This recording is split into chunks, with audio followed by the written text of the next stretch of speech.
ডাল বাটাবাটির জামালা ছাড়া আজকে তৈরি করে দেখাবো পেঁয়াজু মিক্স, যেটা আপনারা অনেকদিন পর্যন্ত সংরক্ষণ করতে পারবেন আর খেতেও মজা হবে মুসমুসে। আর সেই রিমিক্সটা দিয়ে আজকে পেঁয়াজু করে দেখাবো, আপনাদের খুব সহজে বাসায় বানিয়ে নিতে পারবেন, বাটা ডালের স্বাদটাও পাবেন সাথে। আসসালামু আলাইকুম everyone, welcome back to my channel. তৈরি করে দেখাবো আজকে পেঁয়াজু মিক্স, সাথে আছে পেঁয়াজু তৈরির রেসিপি সহ। আশা করি রেসিপিটা আপনাদের ভালো লাগবে, ভালো লাগলে চ্যানেলটি সাবস্ক্রাইব করে পাশে থাকবেন। আসছে রমজানে আমাদের অনেক ঝামেলা পোহাতে হয়, অনেক কিছু আইটেম তৈরি করতে হয়, এই জন্য পেঁয়াজুর ডালটা বা ভিজানো বা এটা বাটাবাটি করা অনেকটা ঝামেলা। তো এই জন্য এই ঝামেলা এড়াতে আজকে আমরা পেঁয়াজুর মিক্সটা তৈরি করে নেব। এর জন্য লাগবে খেসারির ডাল, এটা দিলে পেঁয়াজুটা অনেকক্ষণ মুসমুসে থাকে আর খেতেও মজা লাগে। তার জন্য আমি খেসারির ডালটা একটু বেশি করে নিয়েছি।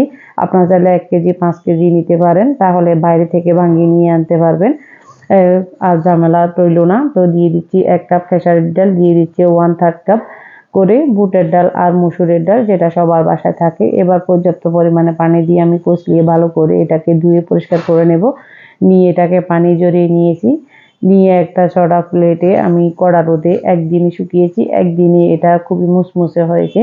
আমি যেহেতু গ্রাইন্ডারে গ্রেট করব, এই জন্য আমি এটাকে এই পরিমাণ অল্প করে নিয়েছি। আপনারা জামিলাটাতে বেশি করে 1 কেজি 5 কেজি আপনারা বাসায় তৈরি করে নিতে পারবেন, বাইরে থেকে বানিয়ে নিতে পারবেন, বাসায় করতে পারবেন যদি আপনাদের গ্রাইন্ডারটা একটু পাওয়ারফুল থাকে।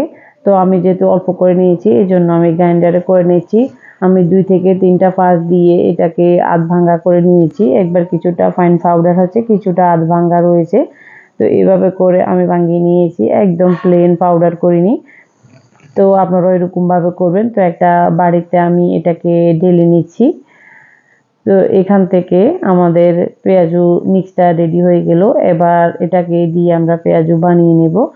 তো এটাকে বাটা ডালের স্বাদটা পাওয়ার জন্য আমি এখান থেকে কিছুটা পেঁয়াজু মিক্স নিয়েছি। নিয়ে এবার 1 কাপ পানি দিয়ে একটু আটালো করে এটাকে ভিজিয়ে নেব। তো এটাকে আমি পানি দিয়ে এবার একটু আঠালো করে নিয়েছি, দেখুন এই থিকনেসটা এরকম হবে। একটু ঘন করে আপনারা এটাকে ভিজিয়ে রাখবেন 1 ঘন্টার মতো। 1 ঘন্টার মধ্যে এটা ভিজে একদম পানিগুলো চুষে নিয়ে একদম ভাটা ডালের মতো হয়ে যাবে। এই দেখুন আমি হাত দিয়ে টেনে দেখাচ্ছি, একদম পারফেক্টলি হয়েছে। এবার আমরা পেঁয়াজে বানাবো, এটার জন্য প্রিপারেশনে আছে আমাদের আদা কুচি, রসুন কুচি, কাঁচামরিচ কুচি, বেশি করে পেঁয়াজ কুচি, সাথে ধনিয়া পাতা কুচি। এইগুলো দিয়ে বা বেশি করে পেঁয়াজ দিবেন, তাহলে পেঁয়াজটা অনেক মুসমুসে হয় আর খেতেও অনেক মজা লাগে। তো এর জন্য শুকনো মরিচ দিয়ে দিচ্ছি, হলুদ মরিচ, একদম ভাজা জিরার গুঁড়া, ধনিয়া, লবণ। তো এগুলা দিয়ে আমি ভালো করে এবার মিশিয়ে নিচ্ছি। মিশিয়ে নিয়ে এবার একটা প্যানে আমি তেল গরম করতে দিয়েছি, আর পেঁয়াজু মিক্সটা এরকম হবে, দেখুন এটা শেপ দেওয়া যাচ্ছে খুব ইজিলি। তো এবার তেলটা মিডিয়াম লোতে রেখে গরম করে এবার একটা একটা করে ছেড়ে দিয়েছি। ছেড়ে দিয়ে আমি এটাকে উল্টিয়ে পাল্টিয়ে গোল্ডেন ব্রাউন করে ভেজে নেব। একদম লোতে করে ভাজবেন না, তাহলে অনেকটা সময় ধরে ভেজে এটা কুড়মুড়ে হয়ে যাবে। সবাই কিন্তু কুড়মুড়ে খেতে পছন্দ করে না। পেঁয়াজুটা ভিতরে থাকবে সফট, উপর থাকবে ক্রিসপি, তাহলে ওই পেঁয়াজুগুলো খুবই মজা হয়, সবাই খেতে পারবে, বাচ্চা বড় সবাই। তো যে যেরকম পছন্দ করেন ওইভাবে আপনারা ভেজে তুলে নেবেন। তো আমি গোল্ডেন ব্রাউন করে ভেজে নিয়েছি। তো এইভাবে সবগুলো ভেজে নিয়ে আর সাথে রিমিক্সটাও দিয়ে দিয়েছি। ইজিলি বাসা বানিয়ে নিতে পারেন, খেতেও অসম্ভব মজা হয়েছে, খুবই মুসমুসে। তো আমি একটা পেঁয়াজু ভেঙে দেখাচ্ছি আপনাদের, খুবই মজা হয়েছে।